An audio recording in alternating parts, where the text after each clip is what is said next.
August the 19th, 2025. Guys, this is a chart I put together, just finished it, and it's from the latest printouts from the National Hurricane Center. And I want to point out a couple things here. This is the current location at the bottom, and I've it's kind of straight lined it between the next places that are on the computer printout.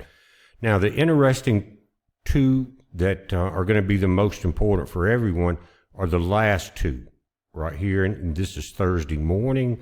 This is Thursday evening. And this is going to be where we're getting the approach to the Outer Banks of North Carolina. Now, this is the National Hurricane Center. We're going to look at the different models, but this is theirs. So we're going to use it because we have that data. Now, it's going to, from the tip of the Outer Banks right there to this curve is about 175, 176 miles.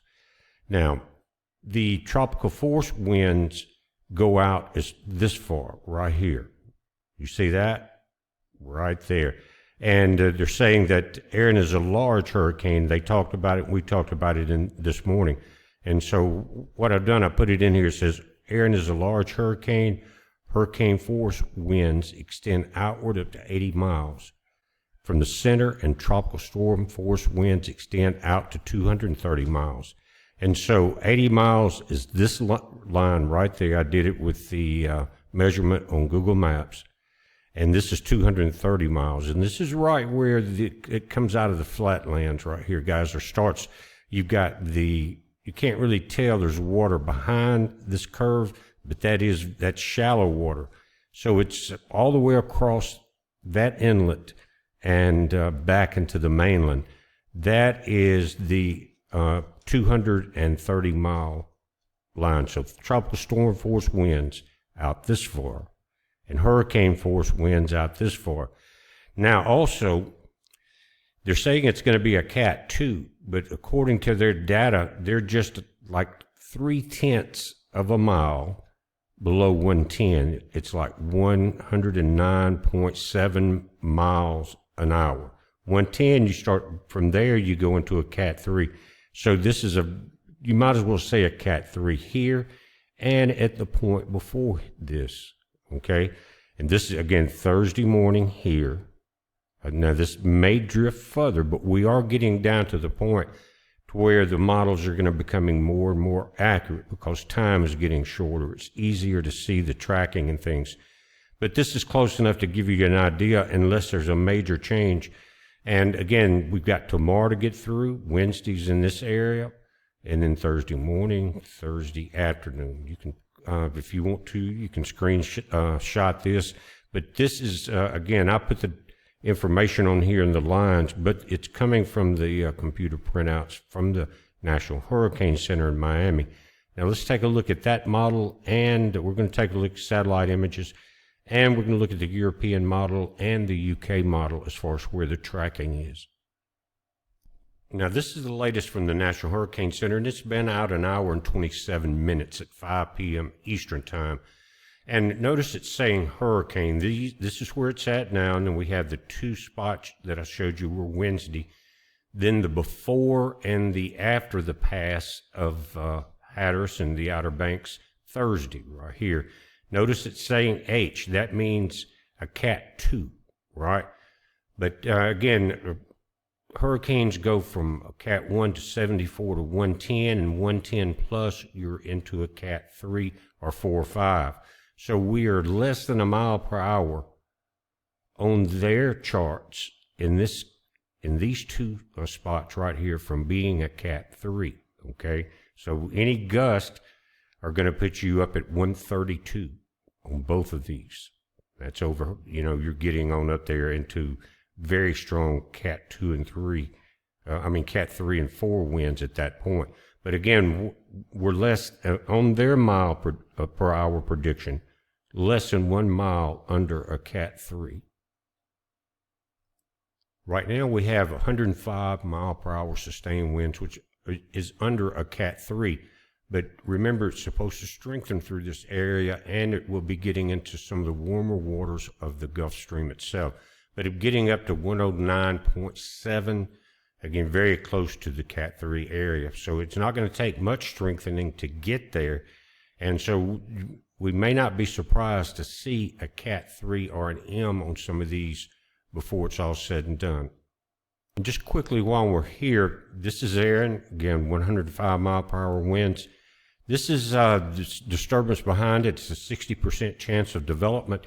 Now it's going to follow Erin. As Erin opens up through this low pressure area, the second storm is going to turn. Now this was a 30% chance of development, and we'll take a look at it in the next updates. We don't know the real direction yet, but it is starting to rotate already. We'll keep an eye on that storm, but right now we've got to deal with Erin. Now we've got this paused, but again, here's the Erin. Here's the second storm right there. Again, it's got good circulation, and this is the 60% chance of development area right there. It doesn't look as strong as the secondary storm, but let's play this thing forward. Erin, pretty good northward turn right there. The sun is setting, and here's the second storm. And this section right here, they're really anticipating some strengthening at a 60% chance. We'll just have to wait and see. Now this is a closer look. Check it out. Very powerful storm. And they were saying this morning that it was going to enlarge an area, and that's why the hurricane force winds are going out to 80 miles now. I think they were at about 60. And we don't know how large it will become, but again, it's not as wet on this side. This morning it was completely dry, but it's now starting to wrap the center at least in moisture, and it looks like it's going to spread. We'll look at the infrared on it. Again, here it are the outer banks right now. Let's take a different look at it. Guys, in that dry section that was this morning, you're seeing, you can still see it here in the earlier frames. But look how it's exploded here this afternoon. And this section now is no longer dry in that northwest quadrant. But look at how much the center of it has enlarged. See that? And you're getting very close to the, basically the hurricane force winds at that point. And we've got a pretty good northern track, maybe slightly northeast. I think in the last few turns right there. We'll look at it just a little closer. First, let's take a look at the natural color on this. Again, here we can see the sunset coming in right there. And the blue clouds are the upper level, and they are the ones with the moisture. They're definitely closing in very wide. That's telling you more rain, guys, and more strength in the storm itself. Just a slightly different look, and you can really tell it. Again, this was very early this morning. We were talking about that section being dry. Guys, that's filled back in.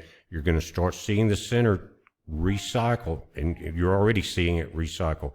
So again, they were at less than a mile per hour, getting it back into a Cat 3 with this thing. So I kind of expect that to become a 3 on that number, or an M for a major hurricane. Florida, you're starting to get some rain down here in the south. See that? And along really up into central Florida, along the west coast.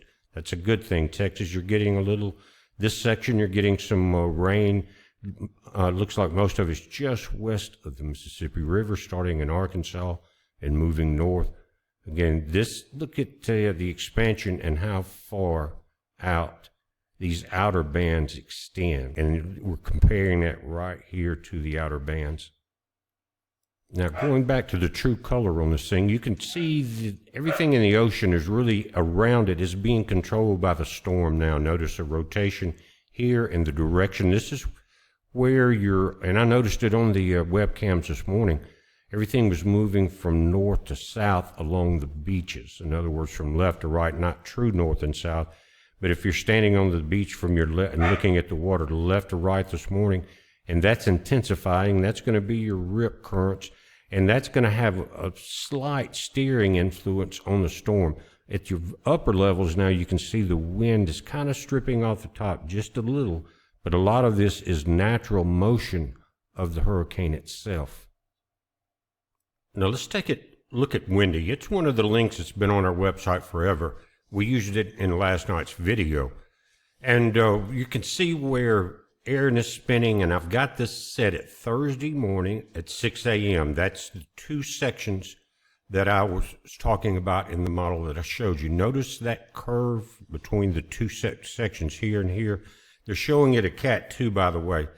But again, the model that I used is that center line right there, National Hurricane Center. But what Wendy is using is the UK model. But what has also happened is that it has matched the European model. They have come together at this spot. I'm going to switch you to the European model first. And this only thing that shifted was the white lines here. So the East, this is European Union, and it's right almost dead on with the UK model. Check that out. And what that means is, we'll go back, National Hurricane Center, you're about half the distance closer as far as the tracking cone to the shore. Let's go back again to the European model and now the UK model, which is dead on it. And so they're both similar. And when you start getting models this close together, you're getting pretty accurate as you're getting down in a limited amount of time to track it. Everything's starting to come together. Now, so this is going to be fairly accurate. It's accurate enough to tell you you don't want to be on the Outer Banks or anywhere in these areas. And let me back this out just a little. There we go. And I'm going to move it forward in time through Thursday. I want you to notice something. It picked up all this moisture that's just above it. Let me go back, point that out. Here's the storm. This is, again, Thursday early in the morning, and you've got moisture here. But they're going to combine, guys, in that area, New England area, and bring a lot of rain and rake the entire coast. See that? Let me get a little closer here. But now this is Thursday at 1 p.m., and you have all of that moisture being pulled into the storm. I'm going to back it out. We're going to go just a little further. Let's go to, it's Friday at 1 a.m. Hasn't moved a lot, has it? You're still getting raked all through this area. Now, it's starting Thursday morning. You're going to be well into feeling it. Now we're into Friday, 1 a.m. Let's go to Friday afternoon just to kind of see what's going on. You're starting to see the storm pull out. See that? You're still getting wind, maybe some rain in the outer areas, but that's going to be trailing the storm. Let's go into Saturday at 12 a.m. right there. See that? Pulling out St. John, you're still right on the edge of some of that. And you're going to be getting a lot of wind pulled in all of this time, guys, but it should be drying at that time and giving you a break. And let's go to Saturday at 1 p.m. Look at that. That's what I was talking about. When it gets into this curve, that forward speed is going to increase. And let's go forward a little more. It's going to pull out into the Atlantic. St. John's, you're getting the tail end of it. And this is Sunday at 1 p.m. So you'll be getting from Sunday, all day Sunday, really, you'll be feeling it. And it's going to move out across the Atlantic and towards the UK. Let's just take a look at a couple of places. This is Myrtle Beach. You've seen it probably every year that we've covered hurricanes, which has been, I think we started 2010 or something like that. Anyway, 84 degrees there, 6:53 p.m. It's East Coast time. But you can, if you've watched it long enough, and I've been there, you notice the waves are just a little higher. It's just that energy from a storm far away. But this is further inland, and it's not going to track as close to Myrtle Beach as it does as we go north up along the Outer Banks. Now, you've also seen this one. This is always good shots, but this is on Nag's Head, guys. I think they call it Jeanette's Pier, and you see a lot of fishing. From this angle, it's hard to tell, but you can look at under the pier, and you can see you're starting to get that energy, and it's been up and down all day. Again, Sunset Pavilion, on Nag's Head. A very beautiful place there, but this is going to be a lot different. And guys, there's places there, like I mentioned this morning, that have their homes or their vacation rentals, I'm sure, that are very close and are very close to the water. Now, this is on Rodanthe, and this is up, I think, just north of where we were looking, I think. But anyway, it's on the Outer Banks. And this isn't one of the houses I was talking about. This camera will turn, and I think it's really mounted on one of the porches of the houses I'm talking about. I've seen it before, but you definitely see the surface up out here. Check that out. And you guys, you live down there, you know it's normally pretty good. I don't know if they're going to turn it all the way around or not, but I think we're seeing the shadow. See it right there of the house that the porch is on. A lot of these may not be there. And we were talking about those outer bands extending really far north. Look out here. Again, this is not the storm, but it looks like all of that's going to be pulled into that same system. There you go. This is the shadow of the house, of the porch that we're looking at. A lot of this will be gone. There's no way it's going to make it. Every once in a while you'll see one, but sometimes it's just the pier poles sticking up, the support poles. Guys, we're watching it. It's going to be getting very interesting. Now, the good thing about it, it's not predicted to hit land as far as the center of circulation. That's the most powerful part. And it's going to pull a lot of heat out of this area and bring some rain. So you got to count your blessings, but don't count them and forget to be safe in any of these areas. I'm sure most of this will be evacuated pretty soon, the areas that haven't been. But just keep your eyes on everything. Heed all your local weather warnings. And remember, I'm thinking, I mean, if we're less than 1 mile an hour below a Cat 3, the gusts are going to be 132 miles an hour right in that area. And so you're going to be at almost Cat 3 with Cat 4 sustained winds easily.